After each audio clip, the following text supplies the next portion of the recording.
Welcome to my tutorial for Super Castlevania 4 for the Super Nintendo. Definitely one of the best games on the system. I beat this game years ago, but I decided I would do a tutorial playthrough and just try to refine sections for, demonstration purposes. So this wasn't a legit run as far as playing straight through legit. What I did was I basically tried to piece together the best sections, so I would try to get good gameplay of all the different sections, and then I would just piece them together in editing, using save and load states to make my own checkpoints in the level. So it took me about 4.5 hours to put together gameplay-wise, and then probably a few hours of editing. Because once I beat a game legit, then when I go back to make a video of it, for a tutorial, I don't put those restrictions on myself as far as having to start parts over and all that kind of shit. Because I already beat the game, so I just wanted to put a video of it. I didn't get capture capabilities until like 2016, so there's a lot of playthroughs that I never captured. So I figured instead of just doing a standard playthrough of the game, I would try to break down some strategies. So what I tried to do is I would replay. I wouldn't just beat the bosses and barely win, most of the time. What I did for this video was I would, unless the boss was really easy, sometimes I'd let it slide. Some of them are really easy and you can just kind of exchange damage with them and it's not really a big deal. But mostly, the part that took the longest in making this video was replaying the boss fights until I got, good runs on them instead of just barely beating them with a few pieces of health left, So I tried to get good runs on most of the bosses. I figured the bosses are going to be the main challenge in the game. The levels really aren't that difficult once you know what to do. This game is probably easier than some of the other Castlevania games that I've played through. Castlevania 3 was definitely a lot harder than this for sure. The first one is harder mainly because of the Grim Reaper. And aside from that, I don't know if I would say the first one is necessarily harder, but the Grim Reaper kind of makes the game hard in my opinion. When I beat it, it was tough because of that Grim Reaper. I did do a no damage run on the Grim Reaper with just a single throw cross, so I have that in my tutorial video of Castlevania for NES if you want to check that out. But yeah, so this game's really not too difficult, but it does have some challenging parts. Some of the bosses can be tough if you don't have a decent strategy on them. If you don't know what to do, they can be very hard, initially, but they don't take too long to learn. I did find some decent strategies. I wasn't really checking other people's videos to see too many strategies when I was making this video. I was pretty much just playing and figuring it out myself, which I didn't really remember, any of my strategies from the past since I beat it probably back in the 90s or some shit. So I really didn't remember anything I did in this game.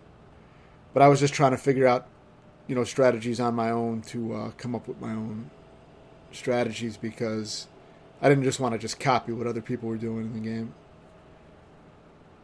A lot of times I do watch videos on games I play through, but it's kind of a mix. Sometimes I do it, and a lot of times I don't.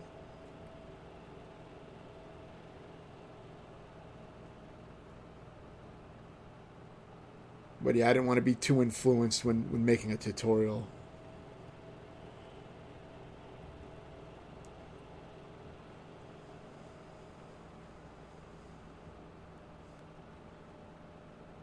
So yeah, there's not too much to explain as of yet. These first few areas are pretty easy. The stopwatch is always good when you have Medusa heads floating around because it'll give you some time to to jump over them or get them out of the way. New to this game is the ability to kind of wiggle your whip around and you can deflect projectiles with it and take out some enemies above and below you, which I will use at certain points. It is a useful technique even though it's super weak. But you just hold the whip button and you jiggle the directional pad around and you'll kind of jiggle your whip around. And you'll see me use that in a few parts.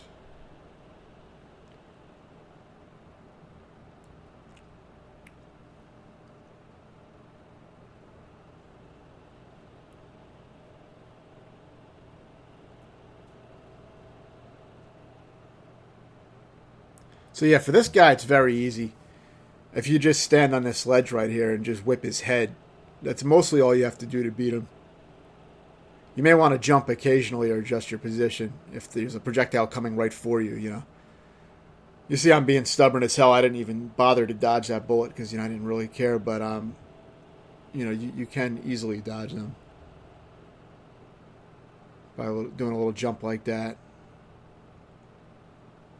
This guy, basically just keep a little distance and just keep whipping him. You might take a hit or two, but it's extremely easy.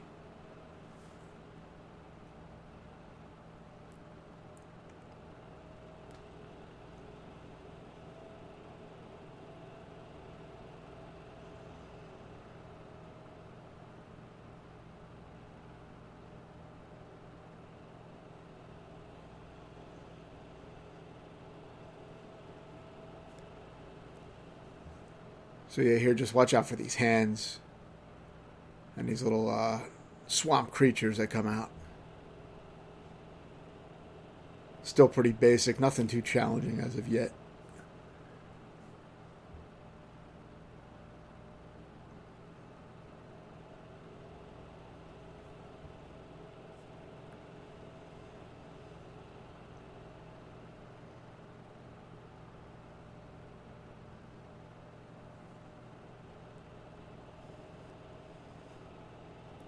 It's really mainly going to be the bosses that present any real challenge. Though there's a few difficult parts later on. There's one long part near the end that you pretty much have to memorize. I didn't really get the platforming down consistently, so that part's probably going to take some practice, which I recommend using save and load states to practice any parts that give trouble. For me, that would usually be on the boss fights is where I would practice, but certain platforming parts are good to practice too if you're having trouble with them. That way you don't have to redo the entire level just to practice a part that's, near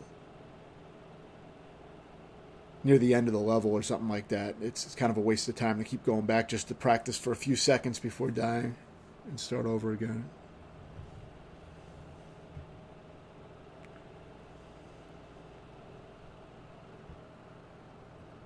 I tend to either pick up the crosses or the axes most of the time as far as my weapons. I don't like the holy water in this game, but usually just a cross or axe. Stopwatch is very good as well. In this game, you use your special weapon, your sub-weapons by using the, I believe it's the right bumper.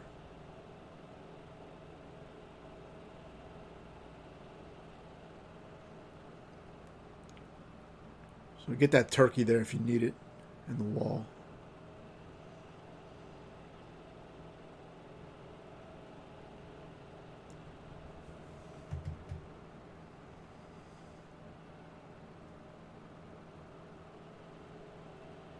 The dagger is very good too. I mean, that's another good option. But I still prefer the cross to the dagger. Even the daggers are faster, but the cross boomerang, I like it because it comes back and hits the enemies on the way back. You can kind of just throw it out into the air as you're moving around, and it'll clear the area out for you as you're doing your platforming. So I kind of like that. And it works great on bosses because it gets in like double hits on the bosses. So especially if you throw it close to the edge of the screen, it comes back faster. I played that part very sloppy, kind of just, muscled my way through it because there really wasn't anything to it. I mean, as long as you have a little bit of health, you can grind through. You get a checkpoint anyway after that, so I don't think it's really necessary to try to do it without damage.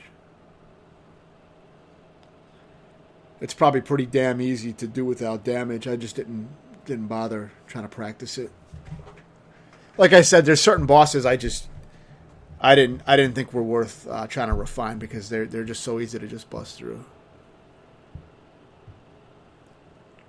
But I have a good final boss run, and most of the bosses are pretty refined. That's what really took the longest in this playthrough is, redoing the bosses several times to get a good run. Because a lot of times I just, when I played the game initially, I was just trying to bust through. I mean, I probably didn't even learn a lot of the bosses any better than I needed to beat the game, so... even though I did use save and load states to make my own checkpoint so I didn't have to go all the way back, what I did was probably harder than when I initially beat the game because I replayed the bosses, a decent amount. until I, had decent runs on them. So it kind of balanced out. But yeah, that's something I've been doing recently, is when I've beaten a game legit in the past, since I'm not adding it to my games beaten list anymore, I'm really just adding it to the channel at that point. So since I already beat the game, I will sometimes go back to these old games, and I'll be lenient about the checkpoints, and I'll use save and load states to make my own checkpoints at certain sections. And what that allows me to do is focus more on trying to refine my playing of each section, especially bosses in games, but refine the playing of each section more. And then I can splice all my best gameplays from my practice session, or from basically a practice session, but I can splice it all together into one run, and I can have some of the best moments shown. That way, it can show how it looks if it's executed well with my strategy. That's how it will play out. So I think that's more interesting than me just going back and doing a half-ass playthrough of a game where I just barely beat it, or I just beat the game and it's not really refined. I mean, I do those all the time. I have over, I think, 700 playthroughs on the channel now. So, and that's only in the last since 2016, since I've been recording. So, I do that regularly. That's not really anything new. But for such a popular game, especially like this, I think it would be more useful to have a tutorial with commentary, which I barely see any of those on YouTube, playthroughs with commentary that really break the game down. So I think that would be more of a useful contribution than just me doing a half-ass playthrough and then overlaying commentary over that half-ass playthrough, Like recently I beat Contra 3 but on Super Nintendo, but I had some sloppy moments in my actual raw playthrough. So rather than overlay commentary over my Contra 3 playthrough where I had fuck-ups and things like that, a lot more fuck-ups, I decided to go back to my practice session footage where I practice sections, with save states, and I extract my best gameplay moments out of that practice footage and out of my real legit run, because some of the in my full attempt where I beat the game, some of those were actually really good runs in some of the parts. So I pretty much just mix it all together and try to get the best of my gameplay from all that. And then I made a Contra 3 tutorial based off of that footage. So, check that one out. There's two different videos of Contra 3 I have up. One is my actual run, where I had some sloppy parts, because I farmed up like 30 lives, so I was able to fuck around a little bit. Not that I was trying to take damage, but I mean, I was able to be a little sloppy. I always try to play well regardless. But, well, for a game like that, when I play those coin waster style arcade games where, you can die with no consequences, like Metal Slug for PS2, you can just keep dying and respawning, and there's no penalty, except for wasting your time. But, when I play games like that, sometimes I'll get really fucking sloppy because I'm just playing through to beat the game, and I really don't care at that point, because it loses its meaning when the game lets you die hundreds of times. At that point, I stopped taking it seriously after like 30 minutes, or 20 minutes, but, But yeah, so that's what I like to do. So I will make tutorials that way these days. My old tutorials were not like that. They were just me putting commentary over my legit playthrough of a game. And, it was cool to do that, but at the same time, it was just me talking about what I had done, which was useful, like, for people who just want to see what my mindset was and how close I was maybe to losing at a part or something like that. I can go into details about certain things that happened in the run. So I think it's still interesting, but I think it's a lot more useful to try to put together, the best gameplay moments and then put commentary over that. I think that's a lot more helpful. People trying to find strategies to beat parts. Because a lot of people, I think, watch videos because they want to see, they're stuck on a part and they want to see what's a good strategy or method. So I try to explain it as well as demonstrate it. I think that's a lot more useful, Even though I called my old videos tutorials, I mean, in a way they really weren't tutorials because they were just playthroughs with commentary over it. My legit attempt with commentary. So yeah, I've been liking doing it this way more for the tutorial purposes. And I will revisit more games from my past. I have already beaten a lot of the classic well-known games, because, like I said, 2016 is when I started capturing. Now, I have a video maybe from 2014, actually 2 videos from 2014, but I had to use an emulator's recording feature, and then I had to have somebody digitally capture it for me back then. I didn't have actual capture capabilities myself, so That's why I do have 2 videos for like 2014, but that was done in a different way. So 2016 is when I started actually capturing footage myself. And I had probably already beaten like maybe 1,000 games or so by then. So there was a lot. There's going to be a lot, a lot of that history I can't recapture. But what I can do is I'll go back to games like I went back to Death Duel recently, and that's a weird game. But I went back to that one, and did a tutorial on that recently. So I'll go back and do my tutorials that way, and I'll make save and load states to make my own checkpoints. Because it's just a huge waste of time for me to go back and have to redo the entire game when I lose. When I've already beaten the game legit, I'm not getting any benefit. It's not adding a game to my list. So it's like, for me, it's just a waste of time. So if I'm going to make a tutorial, I'll just refine it in sections. Now, some of the lesser games that are not as big of a deal to beat, I'll just put, if I did a decent playthrough on my legit playthrough, then I'll just do commentary over that most likely, instead of digging through all my practice footage. Because it is a lot of editing, and it does take a lot of time to put this together. So it's a judgment thing. For certain games, if I think it's worth it, I'll go back and dig through my bed and try to get my best footage. For other games, I may be more like, I may just put commentary over my actual, just my legit playthrough and just leave it at that. Because I go through so many games. I mean, I went through about, so far this month, I think 56 games. So it'll probably be close to 60 games by the end of the month. Now, a lot of these games are very short. Some of them are fighting games, and things like that. And I did leave a death in there. It looks like I must have missed that in editing, but it is a little tricky to edit when you're trying to edit it in sections like this. But yeah, I go through a lot of real short games too, so it's not like all these games are like they take hours to beat. Some of them take 8 minutes to beat, so it really isn't about the number, but I do go through a lot of fucking games, so, most of them are not worthy of a tutorial. A lot of them are very easy to understand what's going on. And I think most of this game, there's really very little for me to say about what I'm doing here, because there's really not much to explain, I knew there wasn't going to be much to explain in this game. I mean, honestly, if I was going to do a tutorial, I think a more useful one would have been a boss-only tutorial for this game, because there's just so much, there's so much basic shit. I mean, I don't think I need to explain what you're seeing me do on the screen right here. This is not like fucking complicated. So that's why I'm, talking about some other basics of what I do with my videos. For these guys, you can kind of whip them off screen. You don't have to even go up to them. You can kill them before you even go up. So do that. Get the meat if you want it.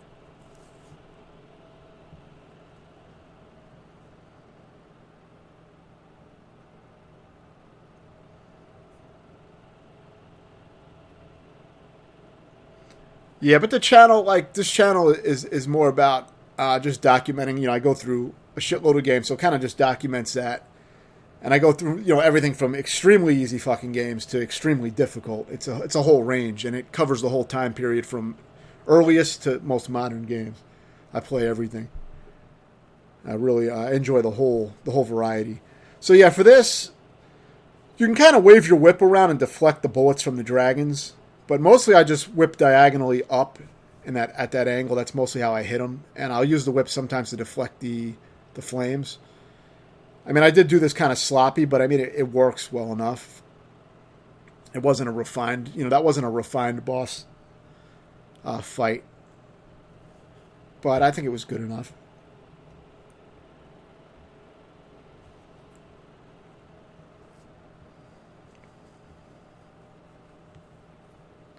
But yeah, most of the time my goal is merely to beat a game or a challenge that I set out to do. So when I beat Contra 3 for Super Nintendo, my only goal was to beat the game. So I farmed up a bunch of lives on the third stage because, again, I was just focused on beating the game, and that was it. Now, if I wanted to refine it, I would do additional runs of the game. But a lot of times with most games, I will just beat the hardest mode in the game or just beat the game, and that's about it.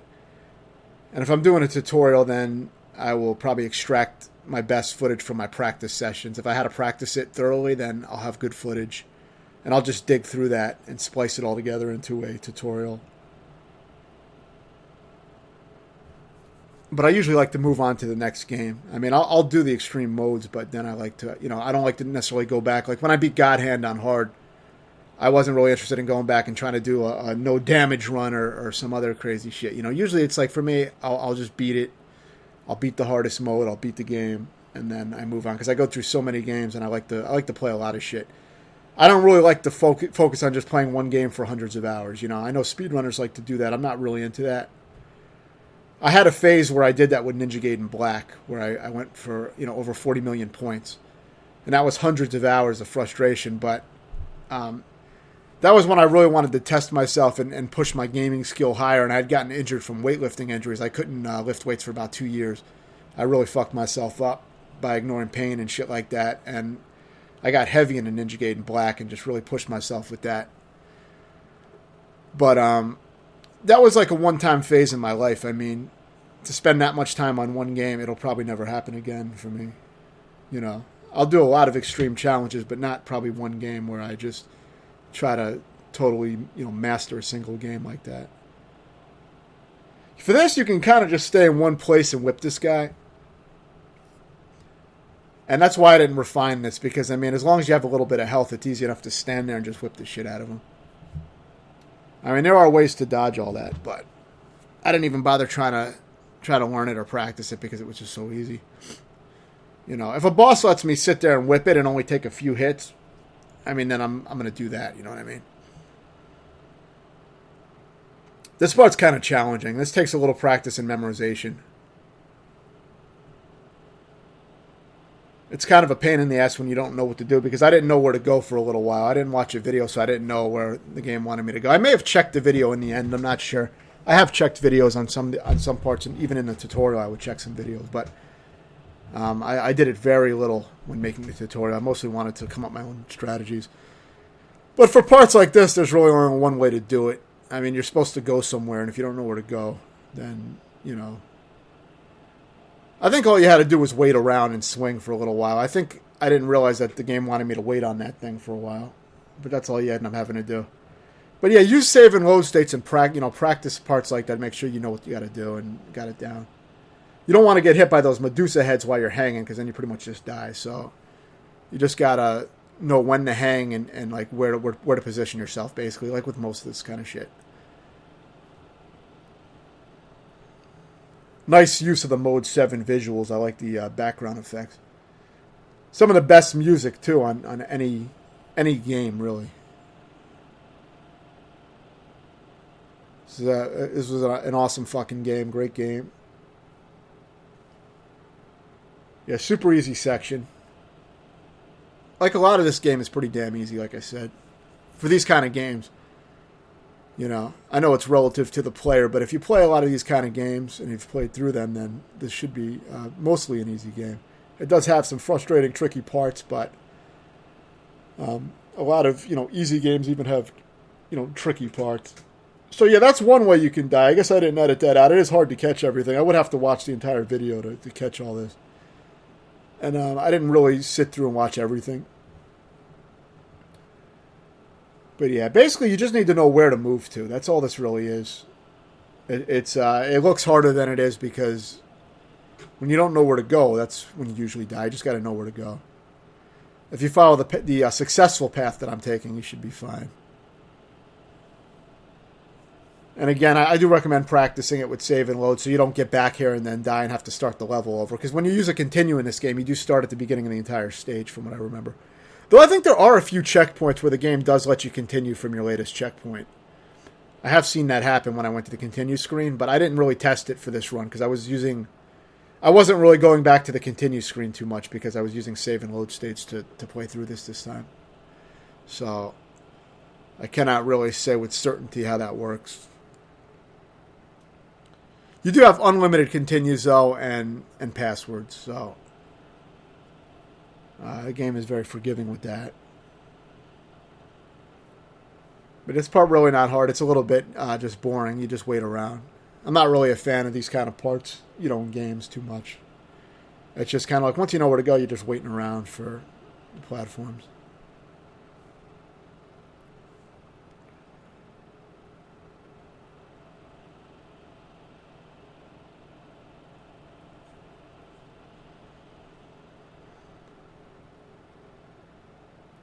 Yeah, I mean, this is one tutorial where I got a lot of fucking room to talk about other shit other than this game, because it's just, like I said, there's really nothing to explain. In these levels, very little. So yeah, this is again another memorization sequence where you just got to know where to walk to and when to move. It's really about all there is to that.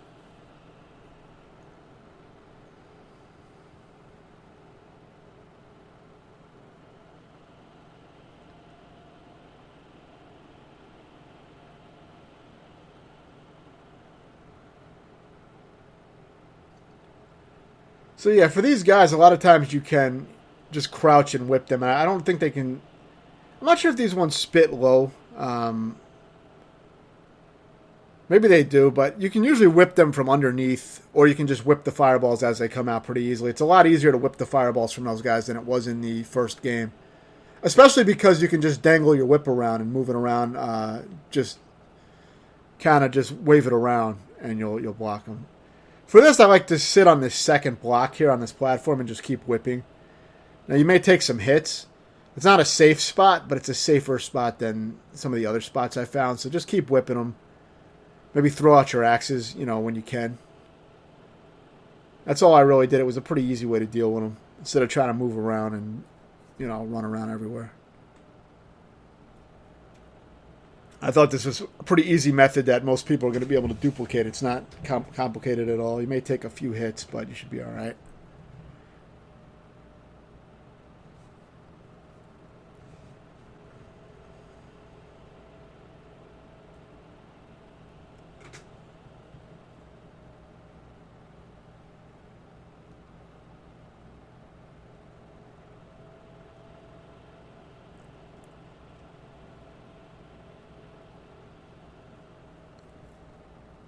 So yeah, actually, I think I did this playthrough over the course of like over a month or two or something like that. So I didn't watch over the level playthroughs again, so I don't remember everything as far as what was on the stages. That's why I don't have a shitload to say about the stages, but I think they're pretty basic. I didn't feel like I really needed to try to narrate everything I was doing in the stage.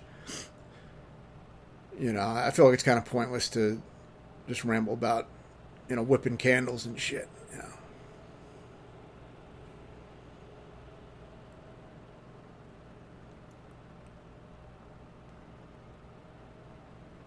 These little hunchbacks can be a bit of a nuisance, but they're not too difficult. In this game, you only take like 2 pieces of health damage when you get hit, I believe, so for the most part. So, unlike the original Castlevania, you'd take 4 pieces of health every time you got hit. So, in that case, it's a lot more forgiving as well. Those guys only take 1 whip to take down those flying guys. Now you can use your little whip dangling ability here and easily take out this guy below.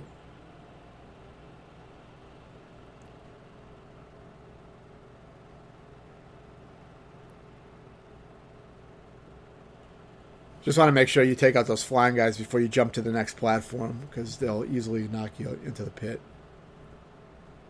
But as long as you take your time, it's pretty damn easy.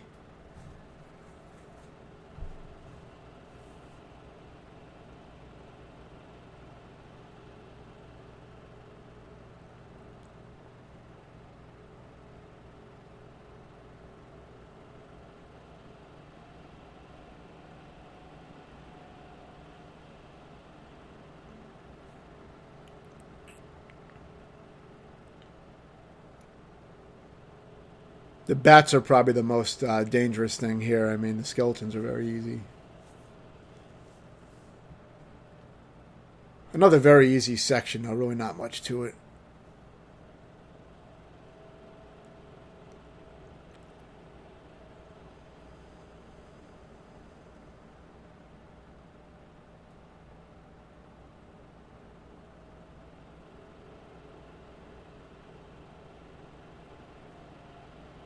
No boss for this level, so you just kind of just go to the next area. I believe there's a few areas in the game where there's no boss fight. You just kind of walk through a door and go to the next area. I'm assuming the game would give you a password for that new area, but I didn't check. So here you have pretty much a throwback level to the original Castlevania with the zombies and the dogs. Very easy, straightforward level. I mean, you know, section at least, where you just kind of just walk on flat ground. There's no stairs or anything in this little area, so I guess now you got some, finally got some stairs, but it's a real basic area.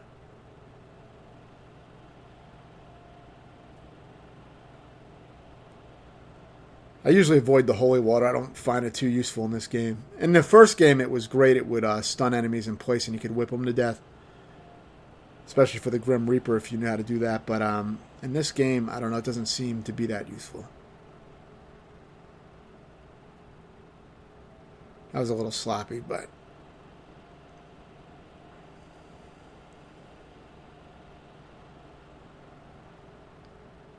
For these guys, you usually want to just crouch and whip them, and you know, if there's an axe coming and you're, and you know, if it's in the lower range, the axe, then you can just whip it. But if not, just stay ducked and just keep whipping, and it'll go over your head. It's easier to do it that way.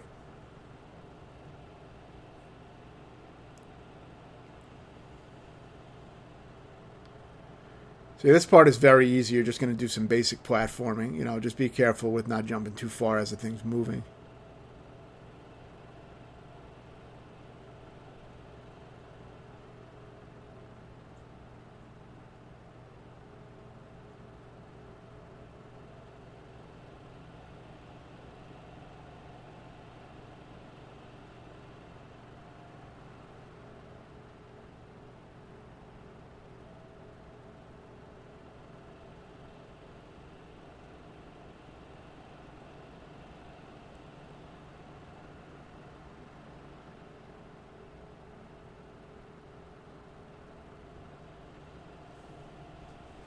This part's tricky. This is a tricky section. This took me some attempts. So yeah, lure those chandeliers so that they fall and hit the ground. You know, just lure them out a little bit and then walk back. Again, we'll deal with one of these assholes. And just take your time. Don't try to rush through. Kill these guys fast. You can axe them all in an arc like that and take them all. You can take 3 or 4 of them out with one single axe throw like I did. It's a good way to take them all out. So watch how I did that and try to do that. If you have the axe. If you don't have the axe, then just deal with them normally. But it is a lot easier if you use your axe like that. For those things, you want to make sure you take those out and not run past them because they'll chase you throughout the level from what I remember. So make sure you take out those ghostly flashing things. Before you try to run through. It makes it much easier than trying to just like run through the level. The stairs, as usual, can be a big pain in the ass because you get stuck on them. But you do want to try to take these things out without going too far. Because see, they do keep chasing you until you kill them. Of course, be aware of the enemies rushing you. The main challenge, I believe, was getting stuck on the stairs when trying to fight those flashing apparitions. That was a bit of a pain in the ass, because you know, you always get stuck on the stairs when you're trying to fight shit. So you don't want to ever fight anything when you're near the stairs, if you can avoid it, because you get sucked into the stairs. That's the main challenge, really. But it's not really a hard area, but it's kind of tricky because the stairs can get in your way. It is tricky if you try to run through and ignore everything. You know, and try to just kill things in your immediate path. Then it gets difficult. I found it was worth taking it slow and killing that shit off first. This part's much easier. It's just basic platforming. You can get knocked into the pit if you're not fast enough with the skeleton, but very easy. I wasn't sure how these coffin things worked, I think, at this point, so... Mostly those coffins will be shaking in the background, and then occasionally I think they come out to where they can hurt you. I guess they come out into the foreground where you are, and then they can hurt you. I think it's when the coffin is open, it can damage you, if I remember right.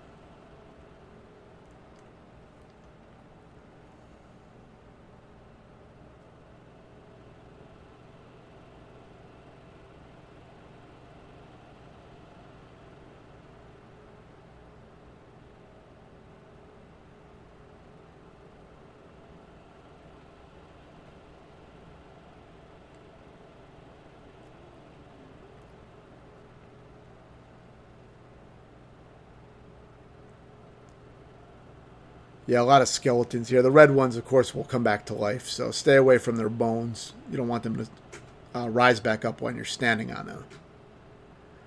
But it's very easy. The red ones are always the most annoying, though, because you got to make sure that they're down before you move, but it's still very easy.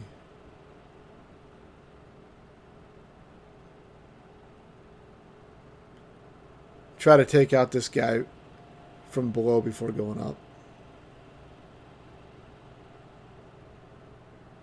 You get that meat if you want it.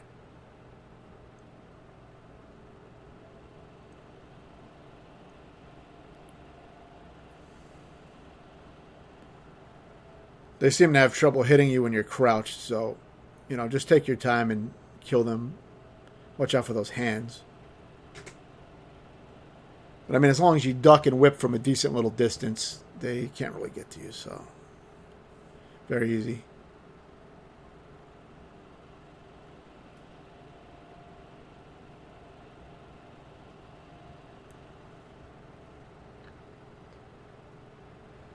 Yeah, so here you have a bunch of coffins. You just whip the shit out of them, and eventually they will dissipate.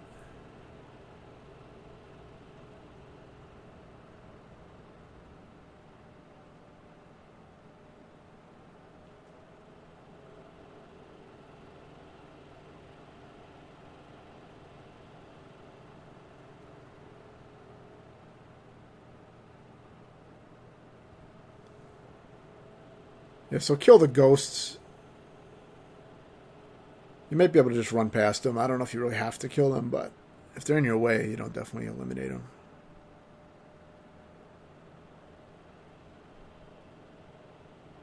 They can be a little bit of a pain in the ass because they move in a weird pattern, so.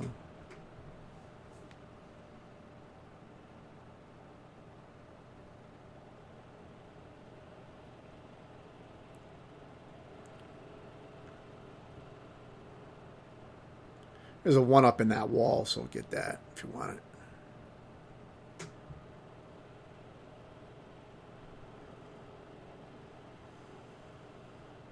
So yeah, now we have a boss coming up.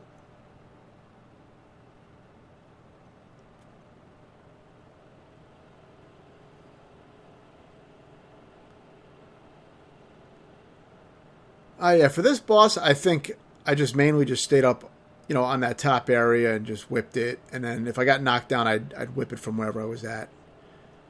I really didn't refine this at all, but it was such an easy boss. I mean, it would be a little tricky to do it without getting hit, obviously, but you really don't need to do that. You don't have to perfect it. It's a pretty damn easy fight.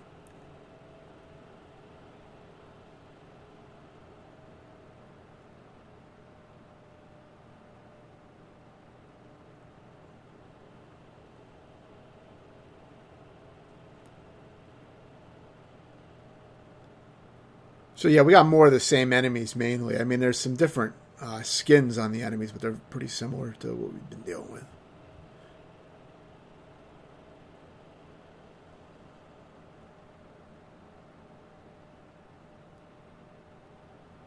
You may want to take out those floating ghosts if they are in your way. If not, you can try to run past them.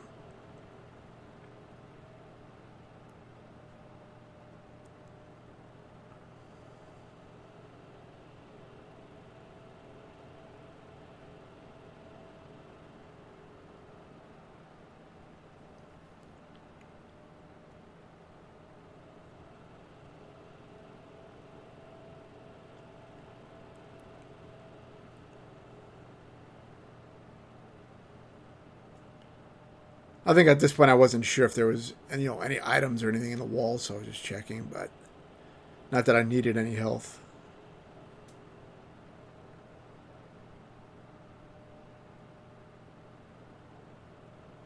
So yeah, I'm able to get the cross there, which is I prefer the cross to the axe almost always, but sometimes the axe is actually useful for some of the specific boss fights where I used it. It was useful, but most of the time it's really not, needed.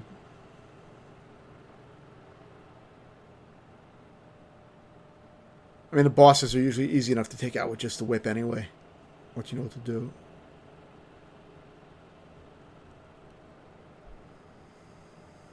So that's one way to get down there quicker, just get hit and fall through the stairs. But you could probably just jump down through the stairs instead of doing that.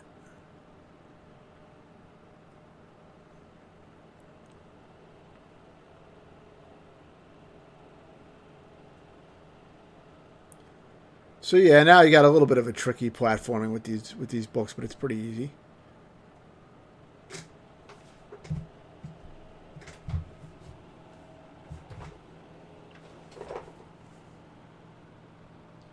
Make sure you take out those red skeletons before you move on.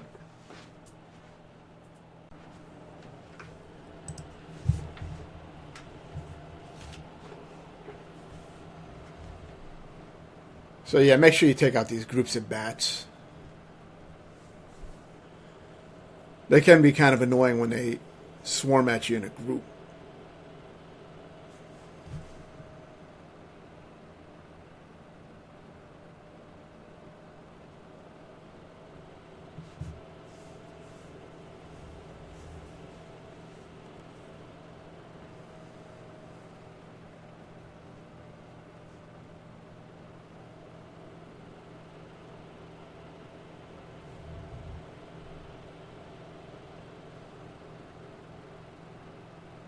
Watch out for that little carpet bump. It'll bump you up into the spikes, so be careful with that. You don't want to be underneath the spikes when it comes around.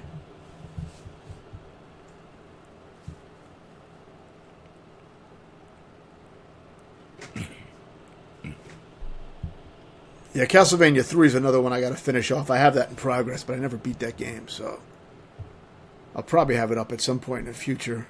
There's just so many games in my backlog, and I keep starting up new games, so it ends up being a huge amount of folders that I have with all my footage saved of the games I'm working on. And, you know, I'll go back to them with load states, because I make save states of everything I'm working on emulation.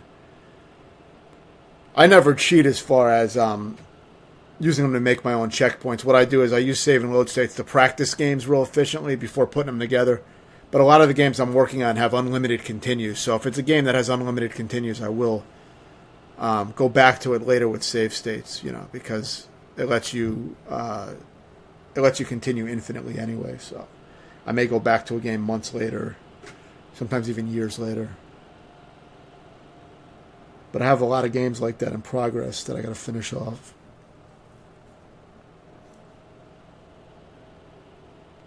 This was one I wanted to do, you know, a little bit of a tutorial on, though, because I thought this would be a useful one to refine a little bit and post up a video on, because it's one of the best games on the system, I think.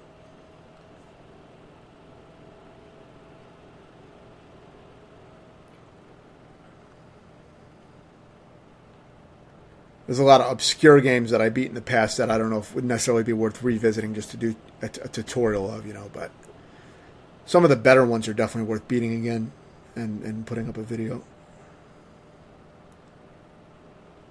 This guy's quite easy. All you have to do for this guy is sit here again in this little spot whip and just jump over his ground flames. So just jump over him. And, you know, you don't have to be as sloppy as I was. You can dodge them all and take no damage if you want. You can see the pattern here where I'm dodging the ones up close too. Then when he pulls out his sword, you do the same thing pretty much. Now, I don't know. He may be able to hit you sometimes with that sword, but he didn't have a chance to get me with the sword by doing that. So it's easy enough to do it that way. You know, instead of trying to run around and, you know, jump over him or something. I usually try to find strategies where I can sit in one spot and dodge something. I mean, I try to simplify a lot of these encounters as much as possible. I do that in general with games. When I play through a lot of fighting games, I try to really exploit the AI. That's why you'll see I go through hundreds of fighting games, and you'll see a lot of them ends up being a very simple technique that I found to beat an enemy. A lot of times it involves a very specific character that I have to choose to exploit the AI and a very specific strategy, but it's usually pretty simple. But it can take a while to find those. So that's why some fighting games do take very long. I'm pretty good at banging out fighting games, you know, depending on the game, within, you know, anywhere from 30 minutes to an hour. But, I mean, the harder ones will start going over an hour and a half. And I think that Voltage Gal Kaiser was an extremely hard one for some reason. That took me either 4 or 5 hours to beat. So sometimes there are very stubborn games that are hard to exploit. But I do try to exploit the AI in any game I play. So I do try to utilize shit like that.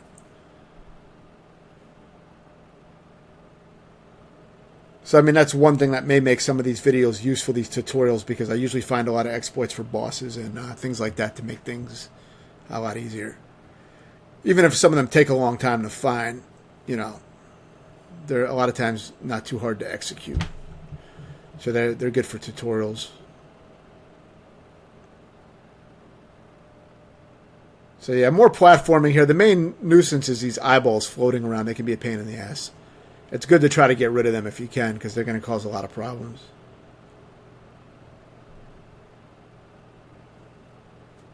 Watch out for those green drips, too. They kind of look like they're part of the background. So they could easily hit you. The water doesn't kill you here, but I think it damages you as you sit in it, so you don't want to stay in it. But, you know, just follow the path that I take as far as what platforms I jump on and stuff, and you should be all right. Take these guys out from below.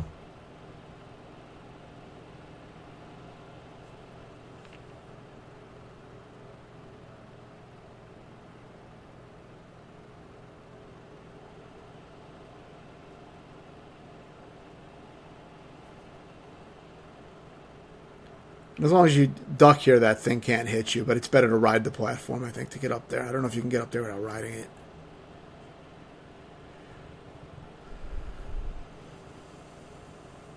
So here, go up above. Don't try to go under those things. Make sure you go from the top. It makes it look like maybe you could try to run through, but it doesn't work, I don't think. So yeah, when you whip this guy, you kind of get stuck in place. So just, you know, use that to your advantage. Try to whip him to death if you can. Get him in one place. Very easy to stun them by just whipping them in one place like that.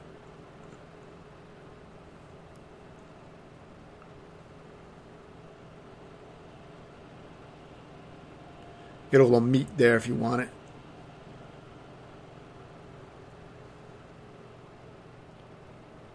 So now these blocks are going to start to fall, so I recommend just run to the right. Don't try to fight anything if you don't have to. Just run.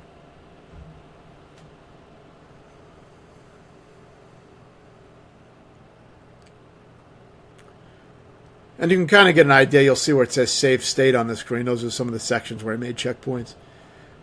Some of them got edited out, so it doesn't show all the areas where I did that, but you get an idea of how I was putting this together.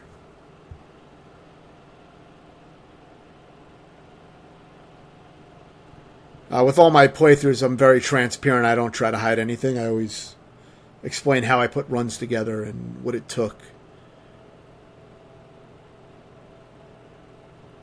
For the most part, I only do like completely legit, you know, playthroughs. But when I do tutorial versions, like I said, I will splice them together since I already beat the game in the past. You know, like I said, unless it's a game that I just beat for the first time, which there's been a lot of those lately. I've only done a few. I've only gone back and beaten a few games over for the purpose of making a video, a tutorial video. I did Ninja Gaiden 1 and 2 for NES, Splatterhouse 2 for Genesis, and there's been a few. There hasn't been that many though that I redid. But some of the bigger ones I felt like they would be good to do again and try to get good footage.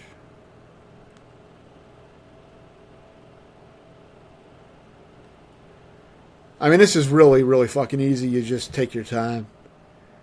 It can be a little bit annoying sometimes because if you don't know which platforms to go on, then, sometimes you'll fuck up. But once you know where to go, it's pretty basic. Whenever those spikes are around, just walk straight and you won't get hit. Just don't want to stop. This part was confusing for me initially because I wasn't really thinking about jumping in the water. But I guess you have to jump in the water and take a hit. Unless there's something I'm missing. I didn't figure out another way to do that. But you take very little damage, so I guess it's good enough. There's probably another way to do that without getting damaged, but I just didn't figure it out. There may be a part in the game where you're required to get hit, but if so, that would be kind of sloppy if the game made you take damage. But, you know, it's so minimal, it's not really going to make the game any harder, so it's not a big deal.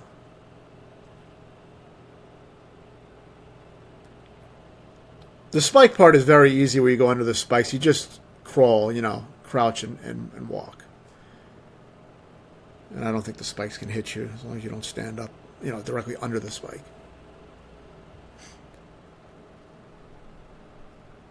So here we got another boss. What I did for this boss is I go all the way to the right, and then he spawns, and I'm hitting him in the back of the head. It seems to totally fuck up his patterns and his AI a bit. So, you know, you should be able to get there with enough health to pull that off. It's very easy that way. You don't have to fight him normally. You see, I try to do that whenever I can. I try to find exploits. Now, that's not like... they're not always like perfect exploits where I don't take any damage, but, you know, it's good enough to just kind of muscle through. It catches the boss off guard and gets some damage in.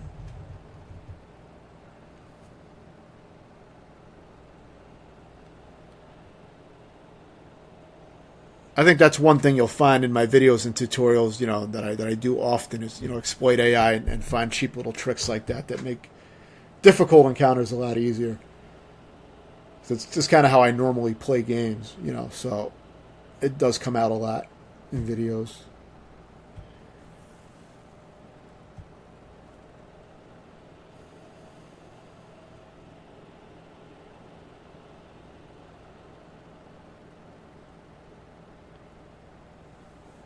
So yeah, this level, I don't know if there's anything too challenging in this level off of memory, but it definitely starts off very easy. There is some hard platforming coming up a little bit later towards the end of the game, but I really don't remember much of that at all in this game. The levels themselves, I don't remember them being very challenging at all. For, you know, for anyone who's played a lot of these kind of games, it's not going to give you too much trouble.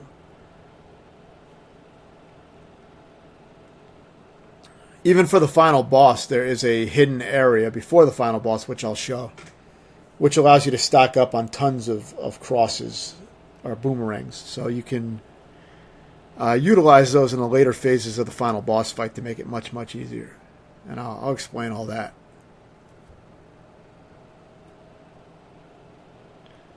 The Grim Reaper is also one of the harder boss fights in this game. It's not nearly as hard as the one in the NES version, but for this game, it's probably one of the hardest fights. So I have a pretty good method for that makes it pretty easy. It's really not that hard. It has pretty simple patterns. It's just timing and knowing what to do. It's quite easy when you know what to do.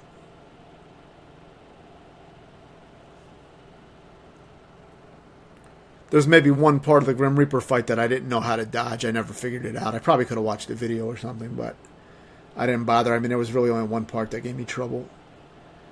And, you know, if you're only getting hit by one of the boss's attacks, you're going to destroy the boss anyway, so it doesn't really matter.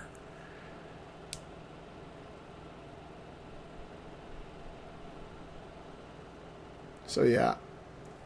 It's kind of an odd placement of that snake. Very easy to take out. And it doesn't hit you at all.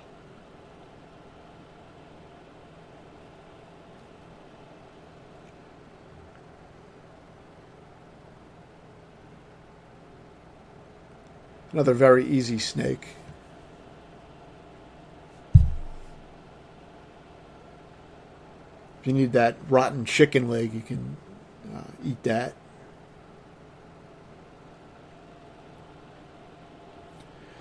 I mean, I think it's nice that somebody was thoughtful enough to put a fully cooked fucking turkey that probably took, you know, the entire day to oven roast inside the fucking wall. You know, how to put all the fucking cement down and all that shit, lay some bricks, and put that fucking turkey in there.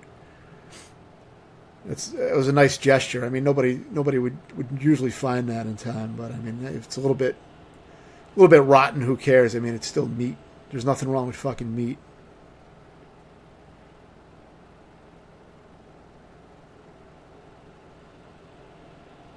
Yeah, I was doing a little searching around here. probably not a good area to explore when that thing is about to come out of the background. So yeah, very easy. I mean, I probably should have waited a little longer for those things to fall, but it's easy enough to just bust through. Maybe you might take a hit. I mean, you barely take any damage. Take like 1 piece of health damage if you get hit by that, so it's not too bothersome.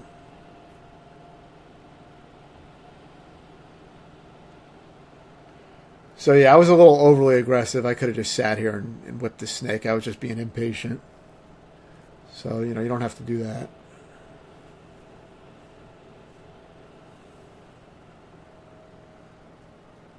The main thing you'll probably get from this video is you'll have some very easy strategies for a lot of the bosses, and you will have not only easy strategies, but things broken down for some of the harder patterns and stuff on some of the bosses, like the Grim Reaper, which is really not a hard pattern, but it's harder than just sitting down in one spot and whipping like I've been doing with a lot of these bosses. So it is more complicated than that.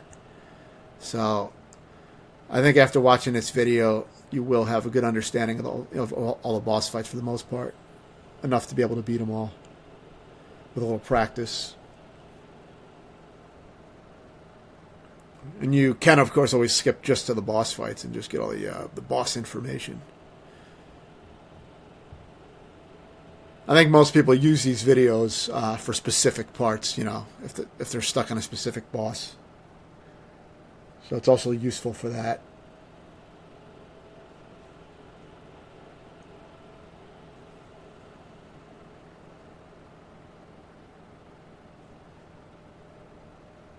This game definitely has easier patterns on the bosses than a lot of the older games, which can have some pretty hard bosses. This game doesn't have anything like the Frankenstein fight with the Hunchback from Castlevania 1 or the Grim Reaper.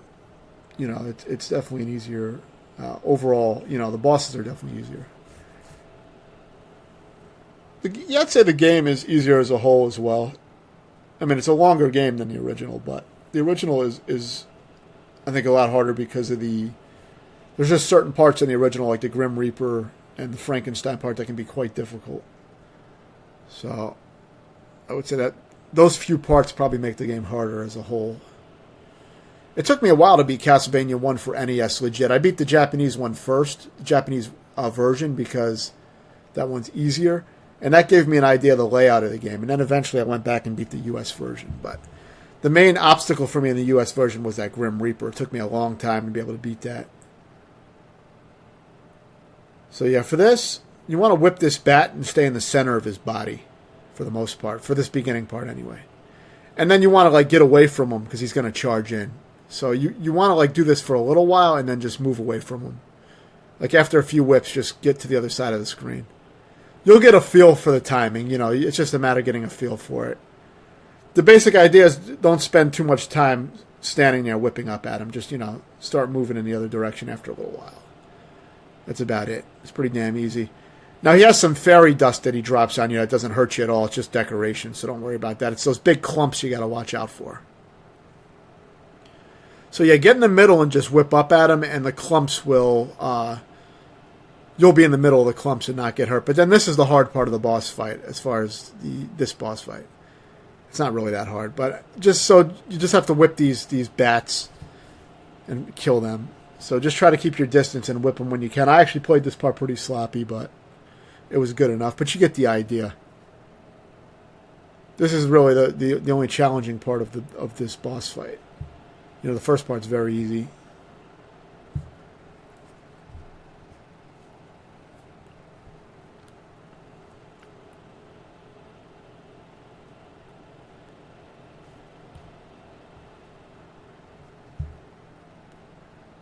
So yeah, at this point, we're down to the last 20 minutes or so of the game. So there's not a lot left, but what is left is the harder parts of the game. So, these parts can take a lot longer because you may die a lot.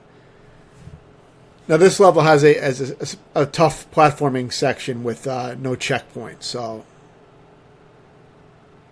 there's going to be a hard part coming up. And the last part of this platforming section coming up, I got kind of lucky, and I don't really have good tips on how exactly I ended up getting through. I mean, I do show it, so you can try to watch it and duplicate what I did, and analyze it that way. But as far as explaining it, I don't have a good enough understanding of what I did at the very end of that part. So I don't really have a good explanation for it. What I would want to do is to get a better explanation is I'd want to play that part consistently, practice it, make sure I could do it multiple times in a row, and then I would be confident enough to offer an explanation. Otherwise, I would just be kind of trying to analyze what I did and guessing at that point, which is kind of not that valuable, I don't think. Because, I mean, you can easily just watch the footage and do that yourself. You don't need me to analyze it.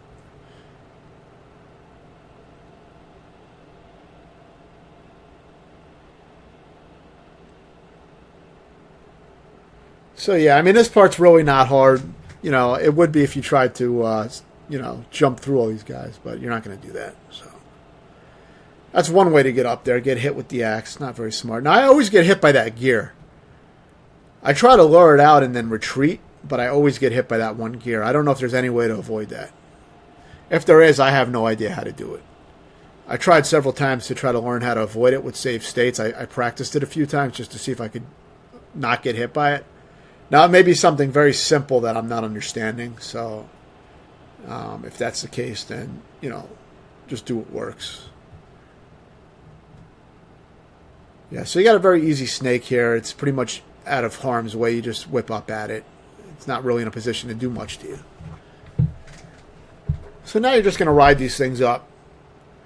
Now, you may want to go on some of the little stops along the way to give yourself a little breather and time to take out the enemies. I wouldn't really recommend trying to float up while the enemies are still alive, because then you have a good chance of getting knocked. If you get hit, you will get knocked off, so you can pretty much die. So, see, like that should have been deadly, but I got hit a little bit high up to where I could land on the ledge. But normally you do not want to get hit by those while you're hanging. It usually ends up in death. Now, there's a little bit more to talk about now as the game gets more difficult. But, the previous areas of the game, really not much to say. I mean, I could talk about pretty much fucking anything, and it would be equally as helpful as those, talking about what to do in those early parts. Yeah, so here's another snake. Very easy. As with a lot of these games, just take your time. You got a shit ton of time. The timer is really a non-issue. So take your time. Just make sure you kill the guy first. Now, it is a pain in the ass to try to whip that snake because your whip keeps getting caught in these little hanger things. So, be aware of that. You're probably going to miss and hit into those sometimes. Just don't hold the whip down or you'll get latched onto them. You can also just use your cross like I did to take out the snake, and that's a good use of it, just to get it over with and not have to whip the thing. Very easy boss here. I take no damage on this fight. This may be the only boss fight where I show with no damage. So I refined this one. So for this, just whip up diagonally at him initially. And just keep whipping up like this. Retreat, whip up, retreat, whip up, retreat, whip up. That little retreat gives you a little time to turn back around and whip him again. And possibly avoid the ribbons. I don't know if the ribbons can hit you, but I found that I just kept retreating like that in time with the ribbons, and I didn't get hit by them at all. So you may not have to do that little turnaround that I'm doing. Test it out for yourself, but I think it is important for me to do that little brief turnaround, but I could be wrong. But if he stays on this top ledge, you have a very easy time, because you can just keep doing this until he dies. Now, there is a chance that he will warp and go on the bottom platform. I don't know if I get a chance to show it in this run. This was a run that went very well, obviously. No, I don't think I'm going to get to show it here, but if he does warp on the platform that you're on, there's a chance that he will appear on the platform that I'm standing on right now. If he does that, all you do is jump up to the platform. You just jump up to the platform and whip diagonally down at him. Instead of whipping diagonally up, you're now whipping diagonally down at him. And you can do that without getting damaged as well. So it's pretty much the same principle. If he warps to your platform, just do that. He can also warp all the way to the back of the top platform. If he does that, you can just wait for him to come back, I believe. You don't have to go and chase after him. So yeah, that's a very, very easy boss. And you really don't even have to get hit on it. It is tricky if you try to move around with him and play his little movement game, but again, I'm pretty good at finding exploits. So yeah, this part is pretty easy. This beginning part is very easy. You just kind of, you know, jerk your whip around and, you know, move slowly. You pretty much will clear out this area.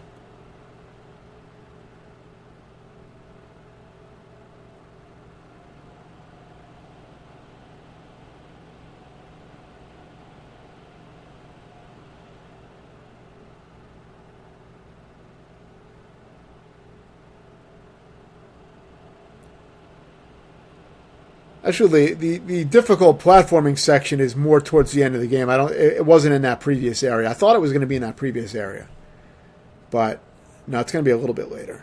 I think it's near the very end of the game.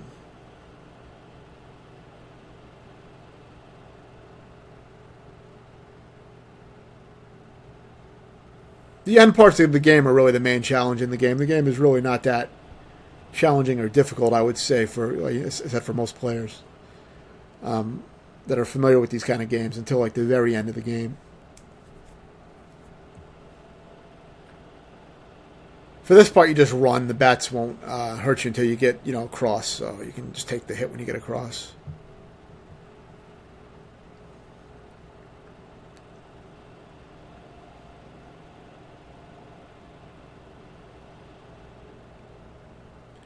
Yeah, this is probably the hardest part of the game, so this is that part I was talking about. Initially, you're just going to walk up here. Count the amount of whips for each enemy. So for those, it's 2 whips. That way you can move fast. You know, you don't do extra strikes. I think this guy has 4 whips. Maybe 3 or 4. Just make sure you know the number. It will help move faster. But you don't have to be super perfect with this part. This is the easy part of the platforming. But coming up is going to be where it gets hard. I'll explain it. You still have to contend with that spinning thing. It's slowly coming up the screen, I believe, at this point. It's still coming up. But you do have a little time to fuck around in that area. So for this part, you're just going to be jumping to the left on these platforms, making sure you're not under the spikes, obviously. Otherwise, you will get crushed. It's not that part's not too hard. It's a little tricky, but these parts are not too bad. You can get into a rhythm with that pretty easily, I think. You just have to position yourself right on those platforms. I don't know if that spinning circular thing is still coming up at the bottom of the screen to shred you. It may stop once you get around this area. I don't see it coming up. But early on, you do have to move faster, or the bottom of the screen will kill you with that spinning blade. So this is the hardest part. I was unable to do this consistently, but I didn't practice it enough, really. So this is the part where I don't have a good explanation. But see, I ended up doing it by falling down through the platform I was trying to get onto, and then I got across. So that may be a clue as to how to do it. You may want to try to duplicate that method. And there's probably a better way to do it. So this boss can be tricky initially, but I found some easy ways to deal with it. You want to whip it as soon as it lands and then move away from it to the other side.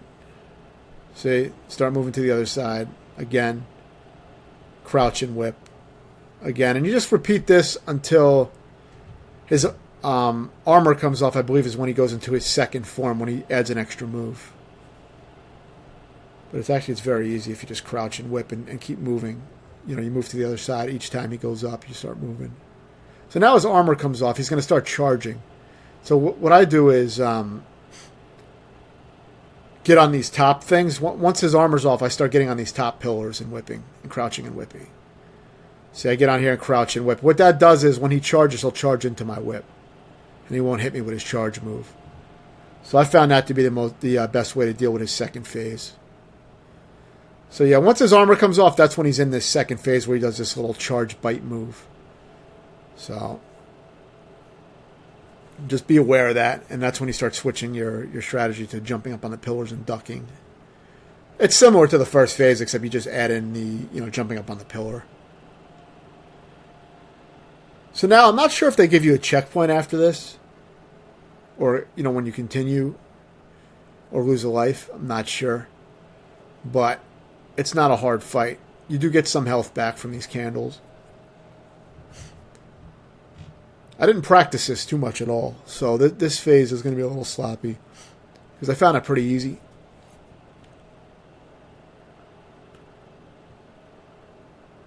So yeah, for the blue guy, I mean, you don't want to be under when he drops that, those bullets. He does drop them at kind of an angle, so I should have probably practiced and got to a rhythm with that. But the red form is very easy. The red form, as long as you keep a little distance and whip him, he gives you some time to move out of the way. It's pretty easy to stay ahead of him.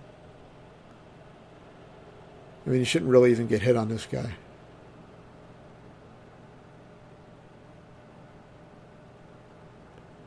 So I didn't feel like these guys needed too much practice, because once you get to the red one, it's super easy. I mean, you may take a few hits on the blue one, but I'm sure there's an easy pattern to the blue one. I just didn't practice it, because I felt like those guys were pretty fucking easy. So now you're going to be fighting the Grim Reaper. I believe the game gives you a checkpoint. I think even if you lose a continue, you get a checkpoint here at this Grim Reaper. So this guy is one of the hardest bosses in the game. So initially, I like to jerk my whip around here, facing left. What that does is it deflects his things that he throws, his scythes, or whatever you call them. And then when he's coming down, start whipping him. And now start, walking to the left, turning around and whipping him when you can. And jump over that at the exact time. See? Turn around, whip when you can. You want to go against the flow of that suction. And that part I always get hit on, so I don't know how to dodge that part when he finishes up his pattern and he moves to the other side. I always get hit. But if you know how to dodge it, then dodge it. But I have no idea. But the rest of the fight is very easy once you know this pattern. You walk against the suction, turn back, whip, try to whip as much as you can. Turn back and whip as much as you can. You got to just get the spacing right of when to turn back and whip. And you just got to get used to jumping over that halo. That's it. You just got to jump over the halo. You just got to be spaced where you're just the right spacing to jump over the halo at the right time. It's very easy once you get into a rhythm with it, though. Unlike some other Castlevania games, the bosses don't hurt you when they die and explode. So when the boss is exploding, he can't finish you off. This is a secret area, by the way. So use save and load states and practice how to get into this area. Because you're going to get triple throw, you're going to get the cross, and you're going to get 99 uses of the cross weapon, which is going to be super useful on the second, or not the second, but a little bit later phase of the boss. So you're going to want to, this is the final boss, so you're going to want to have this shit.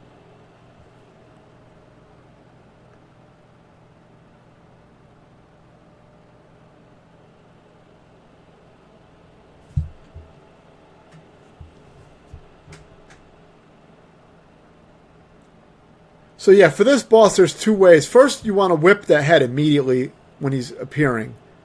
Then you want to whip the fireball to make it split into two pieces, and then whip the second piece to get rid of it. Now, the other option is if he's got you in a corner, the best way to do it is not trying to whip twice, but to actually jump. Say like that. If it's getting a little close and you don't think you have time to whip, then jump the second fireball. Most of the time, I just like to whip it. I find it easier to do it that way. Whip it once, whip it twice. And the bottom fireball will never hit you if you're just standing there. I don't think there's any way to get hit by it, really. So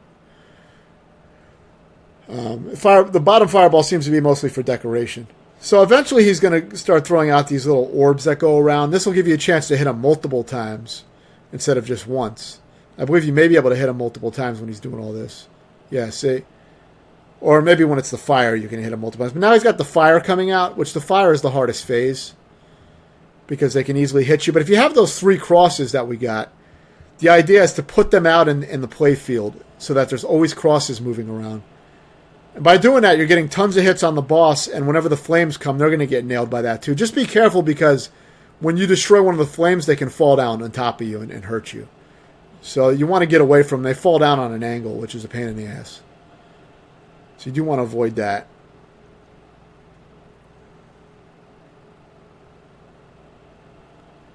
You do get some turkey from those things when they're done spinning, so you get a pretty decent life replenishment. The game's pretty forgiving with that. Now for this part, You want to place yourself perfectly between the lightning bolts on the top of the screen. If you're too close to the edge, you get hit. There's a very unforgiving hitbox with them, it seems. So make sure you're pretty much in the center of them. And keep throwing out your crosses, and don't really worry about whipping him. Just worry about throwing your crosses out on the playfield. If you try to concern yourself with whipping him, you may get sloppy and get hit by the lightning. So if you want to play it real safe, just throw out the crosses and just get in the middle of those bolts. And it's very easy, and you should beat it. And that's really all there is to beating the final boss. It's really not that hard. It can be a little tricky if you don't get those items in that area with the invisible platforms. So I recommend getting those. But if you have them, you can put out so many crosses that, things will get destroyed by the crosses. And you'll get a lot of hits in on the boss. It's also much more generous since they give you healing items during the fight. Unlike other Castlevania games. So, yeah, pretty easy final boss. Let me know if you have any questions, and thanks for watching.